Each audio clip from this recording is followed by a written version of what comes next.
Glória a Deus. Cumprimento os irmãos com a paz do Senhor. Amém? Amém? Convido a igreja, por gentileza, irmãos, como é tradição na Assembleia de Deus, ficarmos de pé em reverência à palavra do Senhor, né? Eu ouvi alguém falar isso. Glória a Deus. O pastor Carlos falou esse domingo. Assembleia de Deus, né? Assembleia de Deus, porque eu sempre fui da Assembleia. Não, todas as igrejas.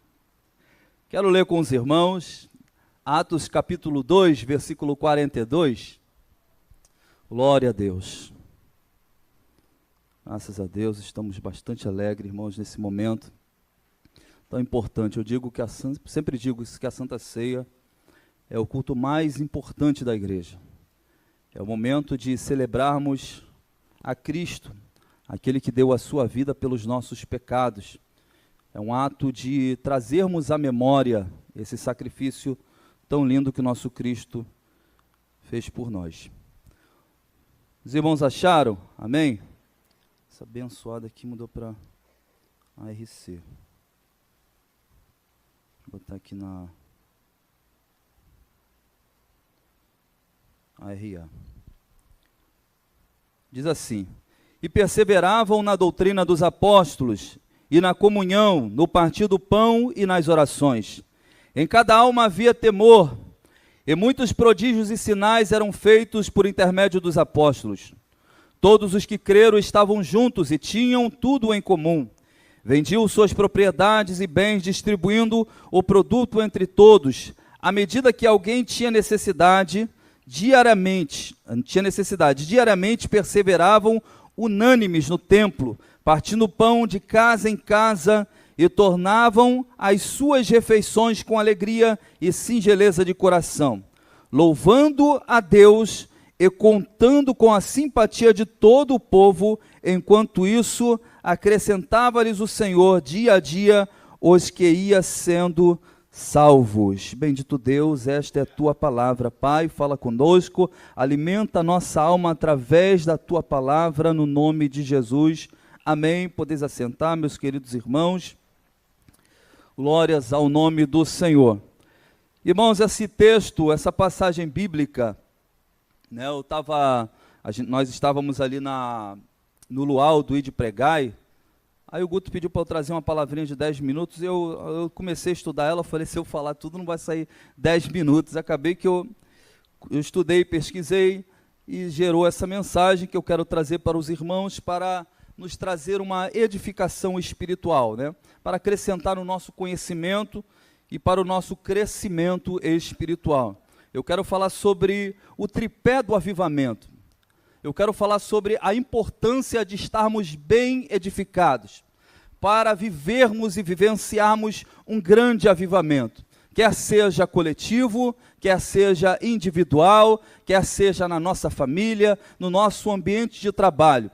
Deus, Ele quer te dar a base para que você seja alguém que seja um promotor de um grande avivamento. Deus, Ele quer usar você na tua casa, na tua família, no ambiente onde você convive, no trabalho, na faculdade, não importa. Nós precisamos aplicar na nossa vida a palavra de Deus e os seus mandamentos, os seus preceitos, para que possamos viver um avivamento.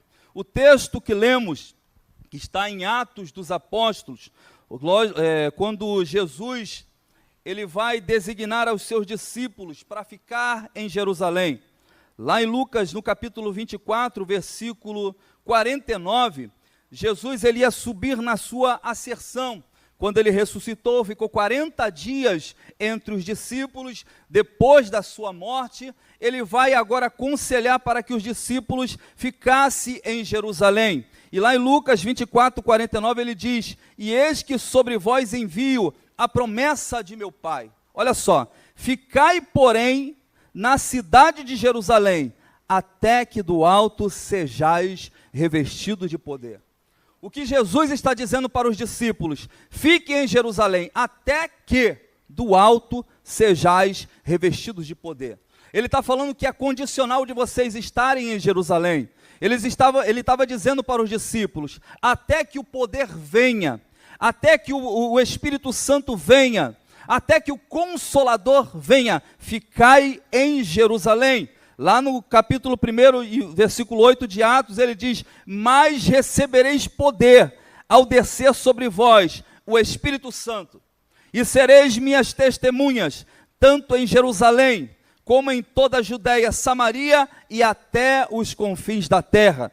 Jesus, ele dá essa ordem para os discípulos, para que eles ficassem em Jerusalém, porque o poder do Espírito Santo viria sobre eles. E quando Jesus dá esta palavra para os discípulos, havia, segundo a palavra, 500 pessoas que perseveravam unânimes, orando e buscando e aguardando que Deus manifestasse a sua glória, que o Espírito Santo descesse e assim cumprisse aquilo que Jesus falou para os seus discípulos. E a Bíblia vai dizer lá em Atos, no capítulo 2, nos versículos primeiros, ele vai dizer que eles estavam todos reunidos no mesmo lugar, e de repente um vento impetuoso encheu toda a casa, aonde estavam assentados, e todos foram cheios do Espírito Santo, e falavam em outras línguas, segundo o Espírito lhes concedia que falassem. O poder de Deus se manifestou na casa, eles oraram até que o Espírito Santo veio,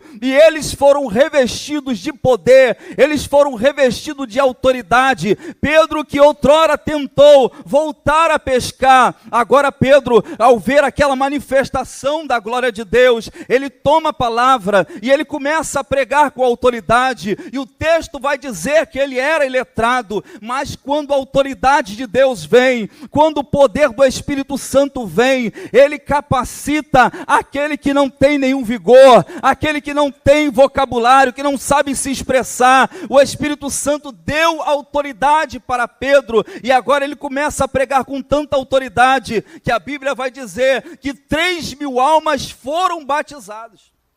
Para os irmãos entender, nesse dia, não tinha 500 pessoas. Quando Jesus subiu, tinha 500, né? Todo mundo naquela empolgação, e estamos juntos e tal. É igual começo de ano, né? Quando chega, todo mundo bota um projeto no coração. Eu vou entrar para a academia, eu vou fazer isso. Os irmãos que começam em curso, sabem que o curso geralmente começa muito cheio, mas chega no final, né? Quase ninguém. E era assim, no ar da empolgação todo mundo estava ali. Mas no dia da manifestação só tinha 120 pessoas. E o discurso de Pedro foi tão poderoso que 3.000 almas se converteram. 3.000 almas foram batizadas. Você imagina? Uma igreja que tinha mais ou menos a quantidade de pessoas que estavam aqui, de uma única pregação, virou de 120 membros, passou a 3.120 membros, pela autoridade do Espírito Santo que estava na vida de Pedro. E aí você vai ver que eles estavam reunidos no mesmo lugar. Eles estavam perseverando, eles estavam aguardando a promessa de Deus, eles estavam permanecendo, eles estavam insistindo para que o avivamento viesse, para que a glória de Deus viesse, eles estavam crendo, eles estavam perseverando. O que diz o texto? Eles perseveravam na doutrina dos apóstolos, na comunhão, partir do pão e nas orações. E aqui você vai ver que Paulo vai dizer, lá em 1 Coríntios 15, 58, portanto, meus amados irmãos, sede firmes, constantes e sempre abundantes na obra do Senhor. Ele está dizendo, sede firmes, sede constantes, sede perseverantes na obra do Senhor. E ele está dizendo, sabendo que o vosso trabalho no Senhor não é em vão. Então aqui eu quero agora trazer para os irmãos os pilares que são de extrema importância para que haja um avivamento, para que haja um avivamento pessoal, para que haja um avivamento na tua família, para que haja um avivamento na igreja. Todos nós precisamos colocar em prática a doutrina dos apóstolos, e perseveravam na doutrina. Doutrina, para quem não sabe, os antigos diziam que doutrina era costume, né? Doutrina antigamente estava relacionado à aparência estereótica. Eu lembro que as irmãs olhavam para mim, né, o novo convertido, vindo do mundão, chegando para a igreja, e eu vinha às vezes com aquela camisa, e alguém dizia para mim, irmão, o senhor não está na doutrina.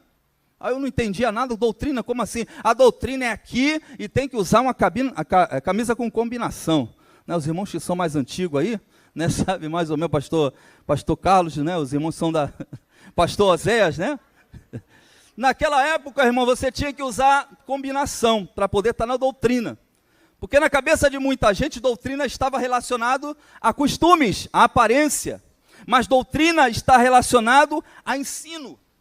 A palavra doutrina do grego didache, né, que quer dizer ensino. Olha só, do grego didache, ensino, aquilo que é ensinado, doutrina, ensino a respeito de algo, ao ato de ensinar, instruir, orientar. É o significado da palavra doutrina, didache, né, daí a origem da palavra didático, né, que é ensinar. Então a palavra de Deus, ela nos instrui. Quando Jesus ele vai dar suas últimas orientações para os seus discípulos, lá no Evangelho de Mateus, capítulo 28, no versículo 19, ele vai dizer, batizando-os em nome do Pai, do Filho e do Espírito Santo, e ensinando, ensinando a guardar tudo que vos tenho ensinado, tudo que vos tenho dado. Jesus está dizendo, vocês precisam ensinar a palavra, vocês precisam edificar a igreja através da palavra. Olha o que o apóstolo Paulo vai dizer. Eu peço para o irmão da mídia, por favor, me ajudar. 1 Coríntios, no capítulo 3, no versículo 10, e o versículo 11, que diz assim. Bota aí, por favor. Segundo a graça de Deus que me foi dada, olha só, lancei o fundamento, como prudente construtor, e outro edifica sobre ele. Porém, cada um veja como edifica. Porque ninguém pode lançar outro fundamento além do que já foi posto, o qual é Jesus Cristo. O fundamento é Jesus Cristo. Diga para o teu irmão, o fundamento é Jesus Cristo. Olha o que Paulo também vai dizer lá em Efésios, no capítulo 2, no versículo 20. Edificados sobre o fundamento dos apóstolos e profetas, sendo ele mesmo Cristo Jesus, a pedra angular, a pedra de esquina, a pedra fundamental, a pedra que foi rejeitada pelos seus construtores, que veio ser a pedra principal, ou seja, a edificação principal da igreja está na pessoa de Cristo. Lembra quando você lê lá em Mateus no capítulo 16, a partir do versículo 13, quando Jesus está em Cesareia de Filipos, e ali ele está com os seus discípulos, e ele começa a dialogar com os seus discípulos e pergunta para eles, o que os homens dizem ao meu respeito?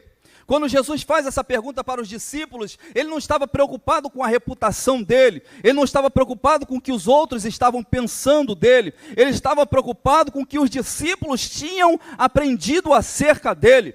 Os discípulos vão responder, olha, uns estão dizendo que tu és João Batista, outros estão dizendo que tu és Jeremias ou algum dos profetas. Aí Jesus se vira para os discípulos e diz para eles, e vós, quem dizeis que eu sou?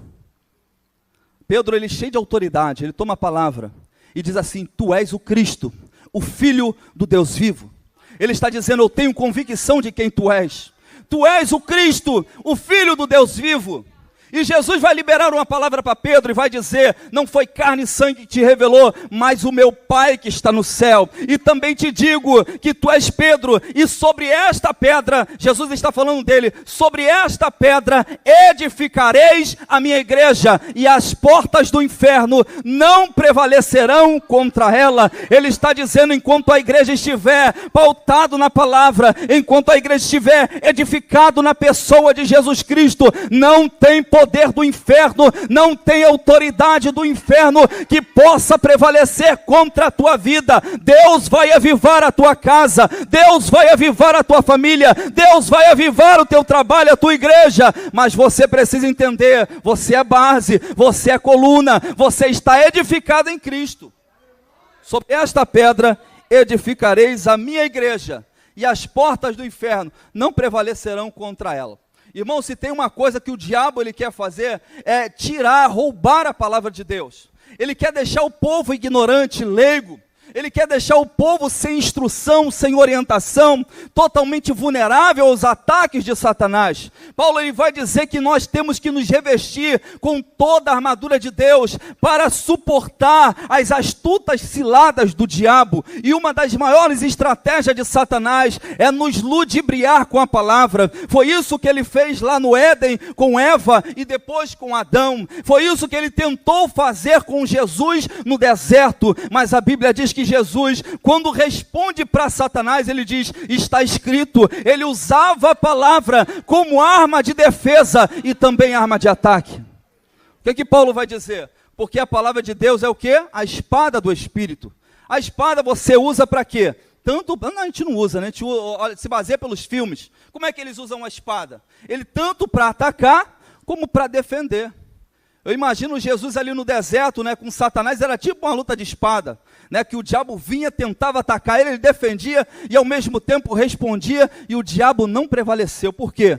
Porque ele estava pautado na palavra de Deus. Estamos edificados em Cristo.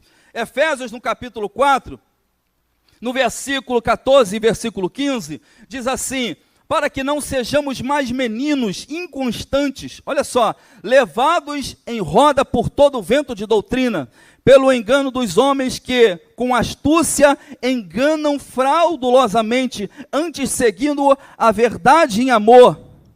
Cresçamos em tudo naquele que é a cabeça, Cristo. Ele é a cabeça, ele é a base para que você tenha estrutura espiritual, para que você não seja levado por vento de doutrina. E se você for fazer uma avaliação, se nós formos olhar na internet, se nós formos olhar tanta bizarrice que tem na internet, de pessoas que estão deturpando a palavra de Deus, e eu digo para os irmãos que até dentro da igreja, eu vejo pessoas que estão abraçando essas ideias, trazendo para si esses ensinamentos, porque fugiram da pessoa de Cristo e estão sendo ludibriados e enganados por Satanás. Olha o que Paulo vai dizer para Timóteo no capítulo 3, versículo 16 e 17. Toda a escritura é inspirada por Deus.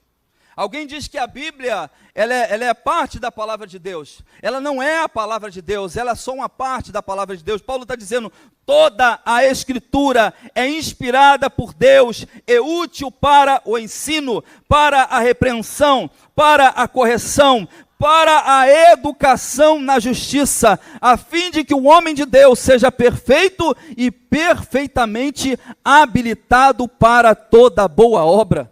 Olha só o que a palavra faz, ela te educa. A palavra de Deus, ela te instrui. Ele é útil para o ensino, para a repreensão, para a correção, para a educação. Às vezes eu fico olhando pessoas, irmãos, e quando sempre o superintendente da escola dominical tem essa dificuldade de trazer, de fazer com que os pais entendam como é importante trazer os filhos para a igreja, para aprender a palavra de Deus, para ser orientado pelos professores da escola dominical, porque se nós não vemos, não trazemos o nosso filho, outra coisa estão orientando os nossos filhos. Muitas crianças estão presas à internet, estão presas a celular e não conseguem ser educadas pela palavra de Deus. É a palavra de Deus que vai educar, é a palavra de Deus que vai instruir, é a palavra de Deus que vai ajudar o teu filho a crescer debaixo do temor do Senhor. Paulo também vai dizer lá em Timóteo, 2 Timóteo, no capítulo 2, no capítulo 4, versículo 2 e 3. Olha só o que Paulo vai dizer para Timóteo. Timóteo, ele era um jovem pastor. Ele era alguém que pregava, que ensinava. E ele vai dizer para Timóteo, às vezes a gente acha que de vez em quando o pastor, né?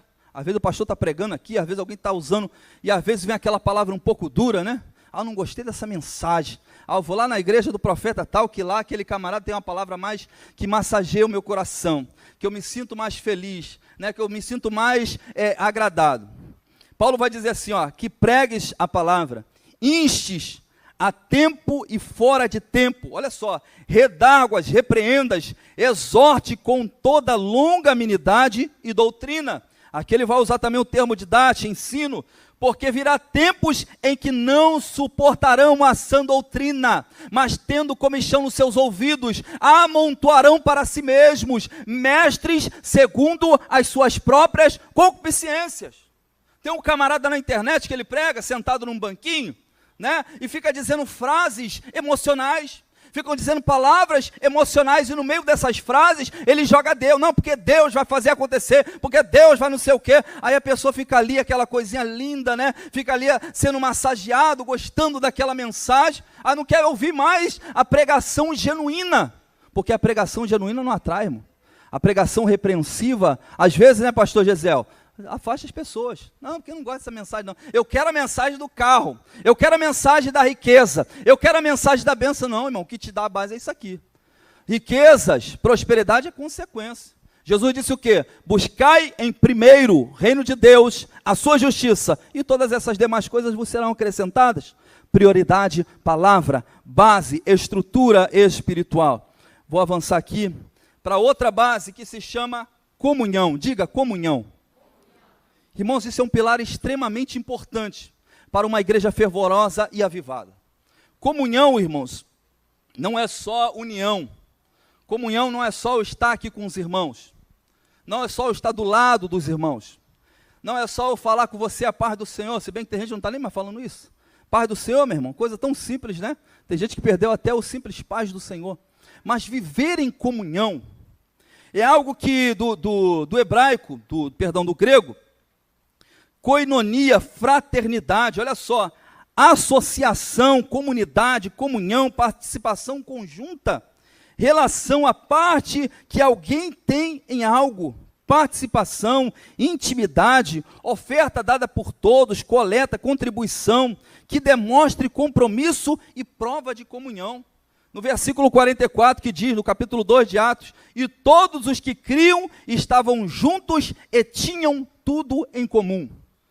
É diferente, tudo em comum, isso é igualzinho, tá, irmão? Que não tem esse negócio. Tem gente que fala assim, seria tão bom se todo mundo fosse igualzinho, se todo mundo pensasse. Não, não é isso que ele está dizendo. Ele diz que todos estavam juntos, todos estavam em comunhão, com base na palavra, mas ao mesmo tempo em comunhão. O que a gente precisa entender, irmãos, que a igreja de Cristo, ela caminha nesse pilar da comunhão. Por quê? Porque a palavra de Deus, ela vai ditar para a minha vida de que forma eu tenho que tratar o meu irmão. E a comunhão é a prática da palavra que eu vou colocar em relação às pessoas. Eu estava no meu trabalho ali, e ali tem um pastor que está trabalhando ali, ele dando todo empolgado, né, que trabalha comigo, um pastor, e ele contando que ele trabalha, que ele estava dando doutrina na igreja. Aí, pastor Wilson, ele diz assim, pastor, eu estou dando doutrina lá na igreja, e eu estou falando sobre o fruto do Espírito, e tal, que a gente tem que viver o fruto do Espírito, e não sei o que e tal. Aí eu estou ali no trabalho, Deus é tremendo, o que a gente fala, a gente é provado do que a gente fala, irmão. E daqui a pouco chegou o chefe, deu uma chamada nele, e foi injusto, né? E ele ficou chateado, ele queria... Aí eu ficava olhando para ele rindo. Ele foi, mano, tá rindo? Eu falei, eu estou lembrando da doutrina, tu falou que deu sobre o fruto do Espírito. Ele, é verdade, varão, é verdade. Ele foi lá e pediu perdão, porque, irmãos, a palavra, ela nos confronta. O cristianismo não é só vir para a igreja, não. O cristianismo é você viver a palavra, e é fácil. Jesus vai dizer assim, ó, que nós devemos amar aos nossos inimigos. Mateus 5,44. A gente tem que orar por quem nos persegue. A gente tem que falar bem de quem fala mal da gente. E me desculpe, irmãos, na internet é o lugar onde mais você vê escândalos de crente. Onde você vê crentes de tudo quanto é lado, fazendo um montão de postagens de gente que ainda não nasceu de novo. Que não entende o que é evangelho. Que não entende o que é cristianismo. Você precisa amar o teu inimigo. Você precisa amar o teu próximo como a você mesmo. É desafiador. Jesus morreu naquela cruz para nos dar o Espírito Santo, e não pense que você é bonzinho de você mesmo. Você tem o Espírito de Deus, e é Ele que te dá graça, é Ele que te ajuda, é Ele que te dá resistência para você amar. Porque sem o Espírito Santo, irmãos, meu Deus do céu, a gente é ruim. Sem o Espírito Santo dentro de nós, a gente não ama ninguém, não. A gente só busca os nossos interesses. E olha, irmãos, outra ferramenta que o inferno, que o diabo usa contra a comunhão da igreja é a falta de perdão. Irmãos, eu já ouvi crente dizer para mim que não tem comunhão com parente dentro de casa, que não fala com o pai, que não fala com a mãe, que não fala com o irmão, que não fala com gente da igreja. Meu Deus do céu, irmãos, a gente precisa ler a Bíblia. A gente precisa entender que quem não perdoa não é perdoado. Olha só o que Paulo vai dizer lá em 2 Coríntios, no capítulo 2, no versículo 10. Vamos ler todos aí, por favor. 2 Coríntios, capítulo 2, versículo 10. Deixa eu ir mais devagar. Olha só o que está escrito. A quem perdoais alguma coisa, também eu perdoo. Porque de fato o que tenho perdoado, se alguma coisa tenho perdoado, por causa de vós fiz na presença de Cristo, versículo 11, para que Satanás não alcance vantagem sobre nós, pois não ignoramos os seus ardis. Olha só, Paulo está dizendo, olha, a quem perdoardes alguma coisa, também eu perdoo, se é que tenho perdoado, fiz da presença de Cristo, para que não sejamos vencidos por Satanás. O diabo, ele tem essa estratégia de semear contenda, de semear divisão, de colocar um contra o outro, porque ele sabe que quando ele consegue romper a comunhão, ele tem acesso, ele tem liberdade, ele vai inseminar divisão e contenda. Por que Balaão é considerado um profeta que não é de Deus? Um profeta que é mercenário. Se você for ver as profecias de Balaão, meu irmão, tudo aconteceu.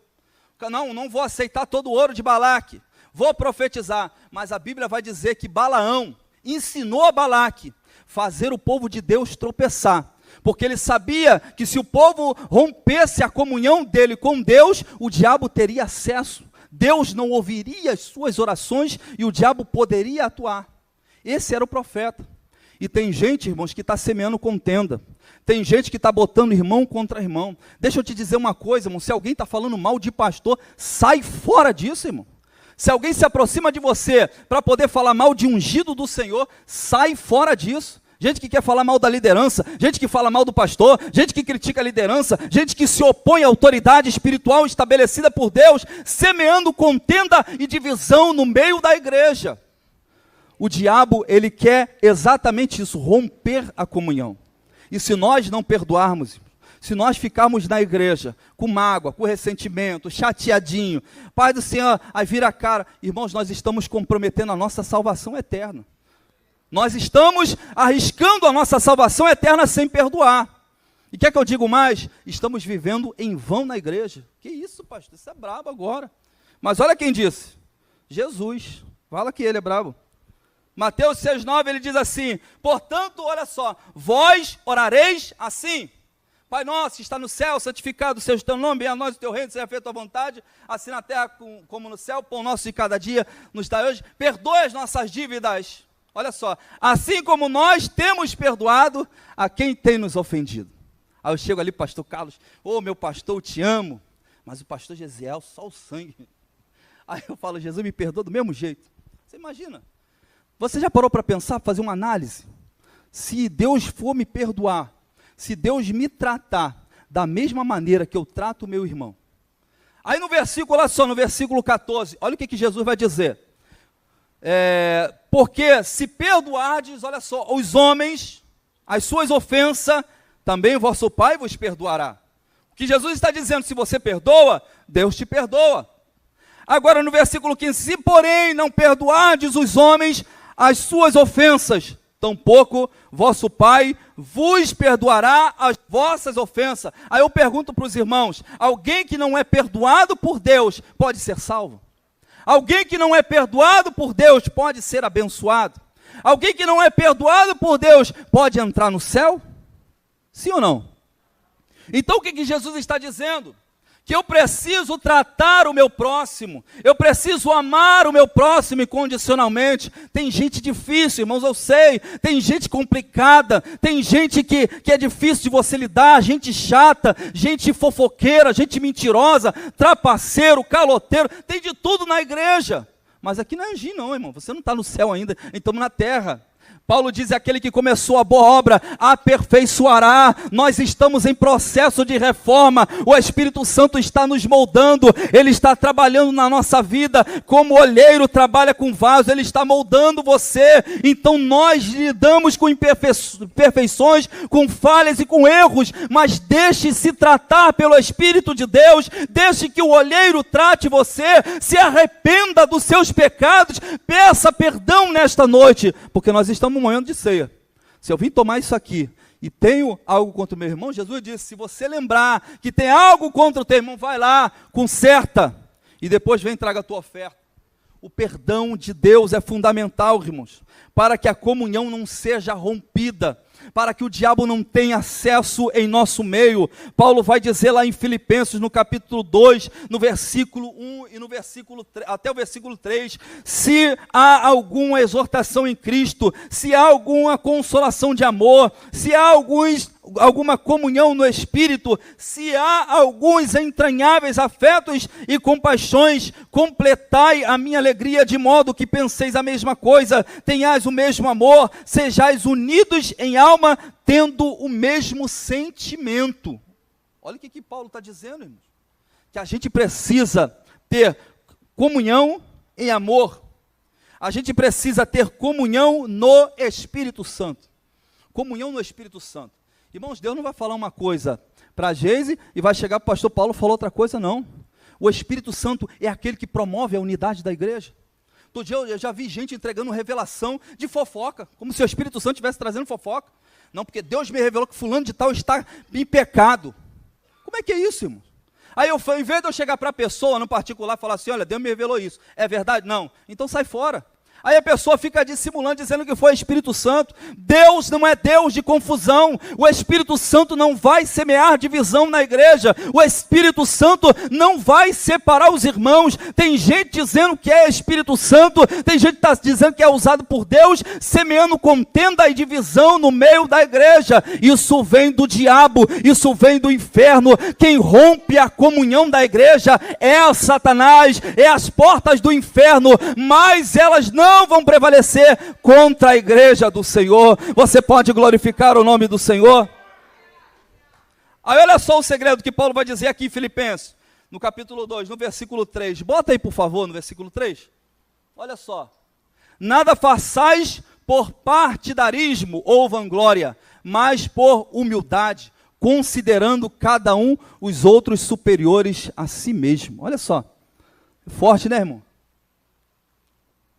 Faça nada por vanglória não, irmão. Faça nada para poder aparecer na mídia não. Não faça para poder estar em evidência não, porque Deus ele conhece o teu coração. Deus ele conhece a tua intenção. Às vezes eu faço para a liderança me ver, para eu estar em evidência. Paulo está dizendo, nada façais por partidarismo ou vanglória. Não é para minha exaltação. Não é para inflamar o meu ego, não é para eu estar em evidência, não é para eu dizer que sou melhor do que alguém, é para a glória do nome dele. Ele está dizendo, façais por humildade, considerando cada um superior a si mesmo. Eu fico vendo gente, irmãos, que trata outras pessoas desprezando, rejeitando, humilhando. Que cristianismo é esse, meu irmão?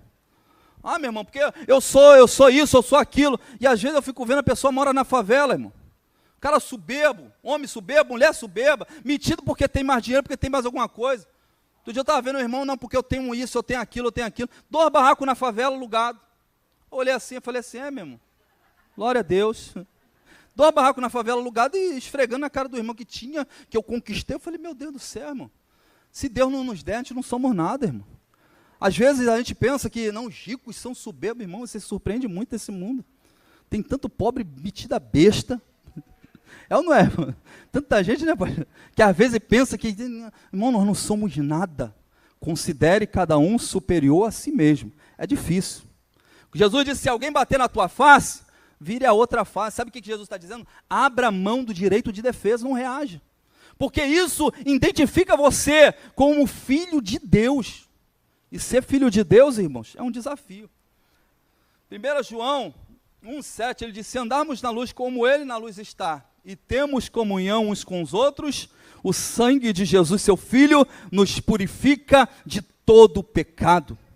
Se andarmos na luz e temos comunhão, diga isso, comunhão, uns com os outros, o sangue de Jesus nos purifica de todo pecado. Você pode glorificar o nome do Senhor?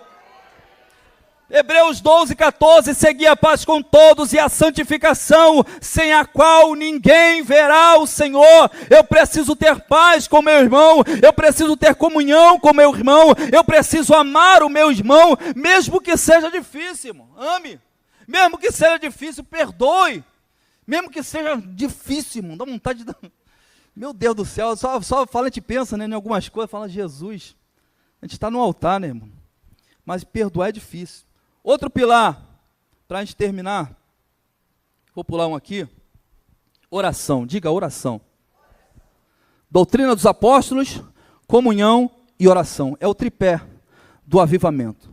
Oração, O escritor aos Hebreus, no capítulo 4, no versículo 16, ele diz: acheguemo-nos, portanto, confiantemente junto ao trono da graça, a fim de recebermos misericórdia e acharmos graça para socorro em ocasião oportuna. Ele está dizendo, chegando confiantemente junto ao trono da graça. Sabe o que o escritor aos Hebreus está dizendo? Que quando você dobra o seu joelho, você pode estar na tua casa, você pode estar no teu sofá rasgado, na tua cama velha, ou no banheiro do trabalho, não importa. Ele está dizendo que quando você está de joelho, você está diante do trono da graça, você está se humilhando na presença dele, você está declarando para ele: Senhor, eu preciso do teu favor, eu preciso da tua ajuda, eu não consigo sozinho, se o teu Espírito não for comigo, eu não vou para lugar nenhum. E você se dobra diante do trono da graça, e a Bíblia diz que ele vai vir com socorro,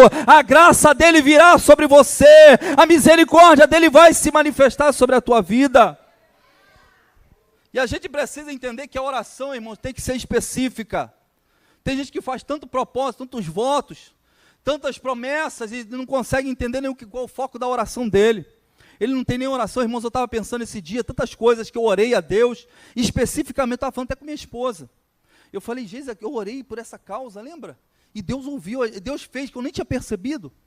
E eu estava orando por outra causa, e eu falei: caramba, lembra que a gente estava orando? Estava falando com ela esses dias. E às vezes Deus está movendo. Enquanto você está vindo, enquanto você está perseverando, você apresenta diante dele a tua causa. E olha o que Paulo vai dizer lá em Filipenses, no capítulo 4, versículo 6.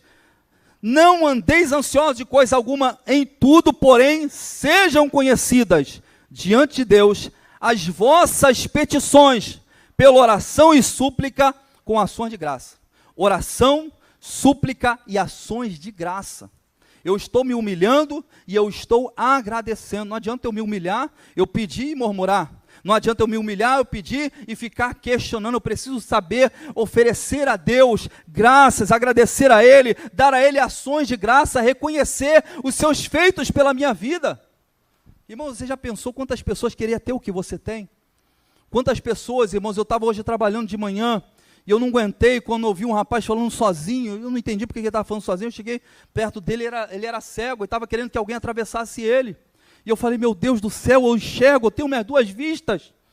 E eu falo: às vezes a gente reclama, e eu estava reclamando, estava pensando em algo, e Deus me fez eu refletir: Alan, você enxerga. O rapaz, eu atravessei ele a rua, eu falei: meu Deus do céu. A gente enxerga, tem gente que está numa cadeira de roda, tem gente que está no hospital, tem gente que está passando por tanta crise. Aí às vezes o irmão fica triste porque alguém não falou com ele, fica triste porque alguém não olhou para ele. Enquanto você está triste por causa de bobeira, tem um montão de gente que está morrendo, tem um montão de missionários que estão sendo martirizados por causa do nome de Jesus, enquanto muita gente está querendo parar a sua caminhada. Porque o irmão não falou comigo, porque o irmão não me cumprimentou, aí eu estou triste, eu vou desanimar da igreja. Tem missionários que estão morrendo pela causa do Evangelho, tem mártires que estão sendo enforcados, estão morrendo esfaqueados, queimados pela causa do Evangelho. Por isso que precisamos orar, por isso que precisamos fortalecer a nossa vida em oração, para que você não seja abalado, para que você esteja equilibrado no tripé do avivamento, na base em que Cristo quer fortalecer você.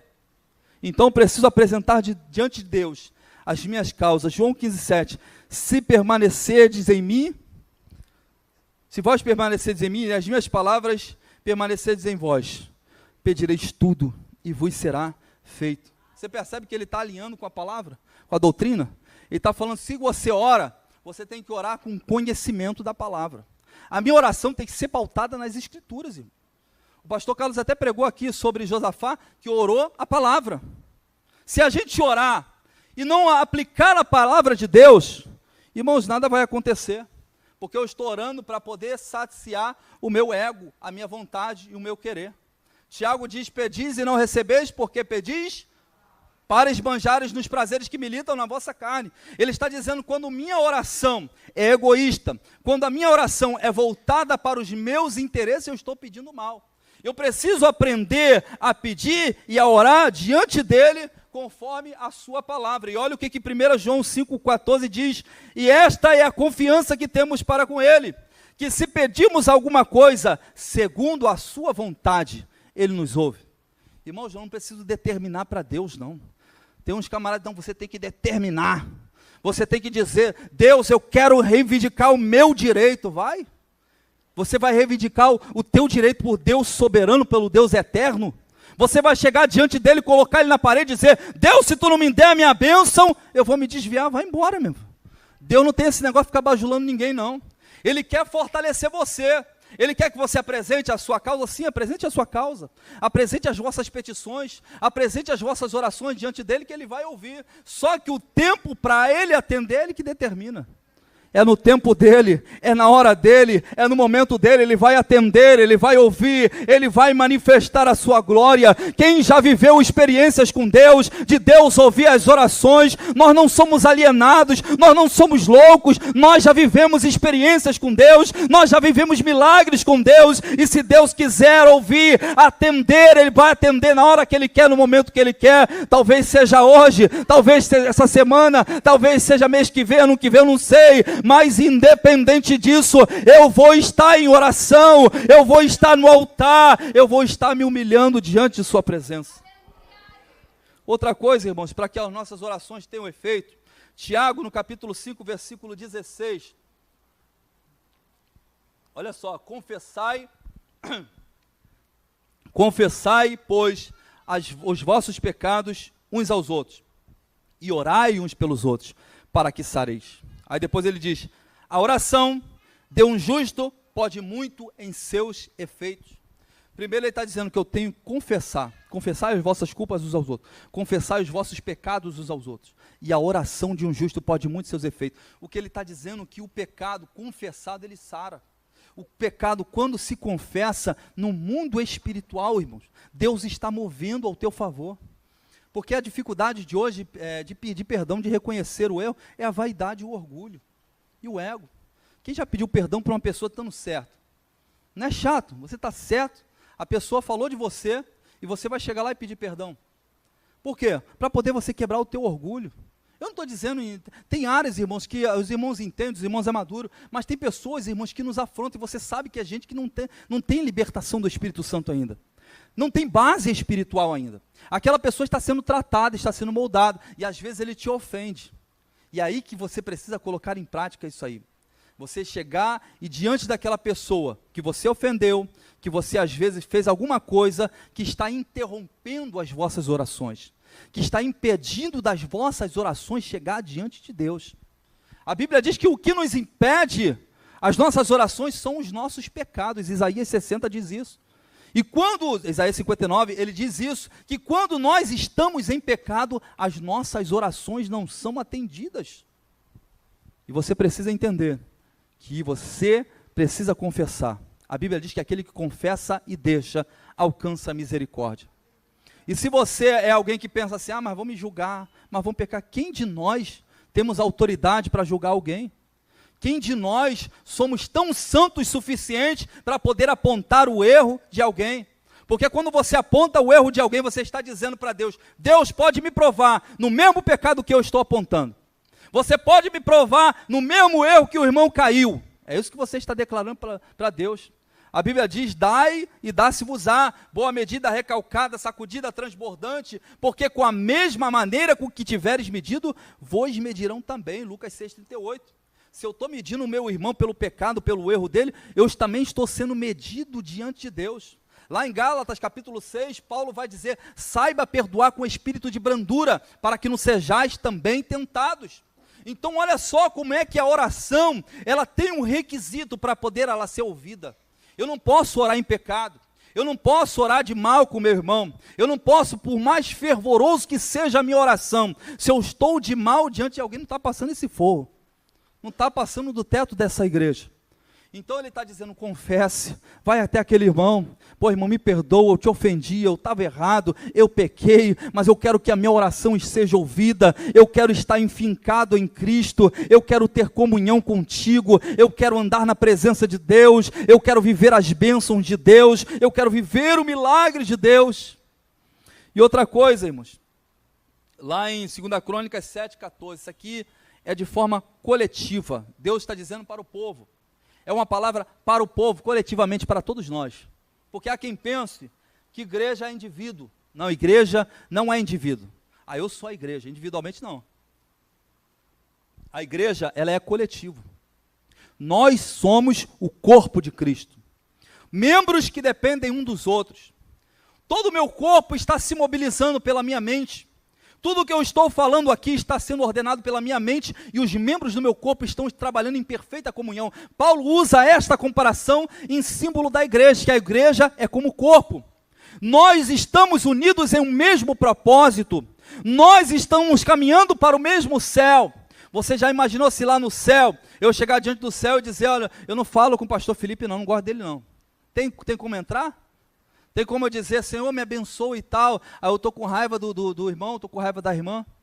Então, irmãos, entenda nessa noite, que o Espírito de Deus, Ele quer trazer um avivamento na tua casa, Ele quer trazer um avivamento na tua família. Olha o versículo, deixa eu abrir aqui, a partir do versículo 43, de Atos capítulo 2, ele vai dizer, em cada alma, no versículo 43, havia temor. Olha só o resultado da comunhão.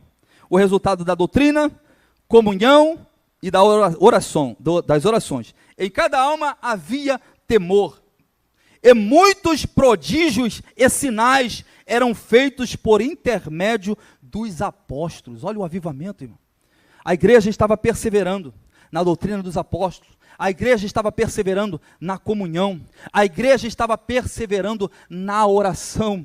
Uma igreja, irmão, que persevera na palavra. Uma igreja que vive em comunhão. Uma igreja que sabe a importância da oração. É uma igreja que vai vivenciar sinais e prodígios da parte de Deus. Eu quero declarar para a tua vida nesta noite, que essa base espiritual vai ser estabelecido na tua casa. E quando você colocar isso em prática, você vai viver o sobrenatural, sinais e prodígios vão acontecer na tua vida, Deus vai manifestar a sua glória. Precisamos viver debaixo da doutrina, precisamos viver debaixo da palavra, precisamos ter comunhão uns com os outros e precisamos de uma vida de oração. E quando a igreja viver isso, nós vamos viver um avivamento. Essa sociedade vai ser impactada pela glória de Deus que vai se manifestar na igreja que tem comunhão. A sociedade vai ser impactada, pessoas vão ter a sua história de vida mudada quando nós andarmos em comunhão. Vamos ficar de pé, irmãos, eu quero orar para encerrar no nome de Jesus. Irmãos, a gente precisa de um avivamento, a igreja precisa de um avivamento, todos nós precisamos de um avivamento. A sociedade precisa ser impactada por esse avivamento. E na história onde teve um avivamento, a sociedade mudou, a criminalidade diminuiu, o tráfico diminuiu, a prostituição diminuiu, o roubo diminuiu por causa de uma igreja avivada. E eu quero orar pela tua vida nesta noite, para que este avivamento alcance você, para que possamos impactar essa sociedade com o poder de Deus que veio na tua vida. O Espírito Santo foi derramado no dia de Pentecostes e todos foram cheios do Espírito Santo. A palavra de Deus estava em evidência, a comunhão estava em evidência, eles permaneciam em oração, sinais e prodígios aconteciam na igreja, e esses mesmos sinais vão acontecer em nosso meio. Quem crê nisso, irmãos? Estão ensinando por aí que os dons espirituais já não existem mais, estão ensinando por aí que Deus não cura mais, estão dizendo por aí que profecia já não existe mais, que é tudo balela. Mas eu quero dizer para você nesta noite, este avivamento virá sobre a nossa vida, sobre a nossa casa. Quem crê nisso nesta noite? Fecha os teus olhos. Oh, Urabacai, Darabassai, Tarabacantarácia, oh Espírito de Deus, Espírito Santo, nós te exaltamos nessa noite, ó Pai. Viemos aqui celebrar o teu nome, viemos aqui te adorar, te glorificar, Senhor. A tua igreja, Senhor, o teu povo veio aqui para poder ouvir a tua voz. Que o fogo do teu avivamento, Senhor, venha sobre nós, venha sobre essa localidade. Que este povo aqui da Itaoca, de Inhaúma, de Bom Sucesso, de Ramos, sejam impactados pela tua glória, que nós sejamos o teu instrumento para esta sociedade perdida, para esta sociedade perversa, onde muitos estão rejeitando a tua palavra, que eles sejam tocados pelos sinais e prodígios, ó Pai, que o Senhor vai manifestar no meio da tua igreja. Deus, eu te apresento o teu povo, eu te apresento a tua noiva nesta noite. Atende a nossa oração, nos enche do teu poder e da tua graça, e nos usa para a glória do teu nome, Senhor. Eis-nos aqui, Senhor, usa-nos como teu instrumento e manifeste a tua glória no nome de Jesus. Amém.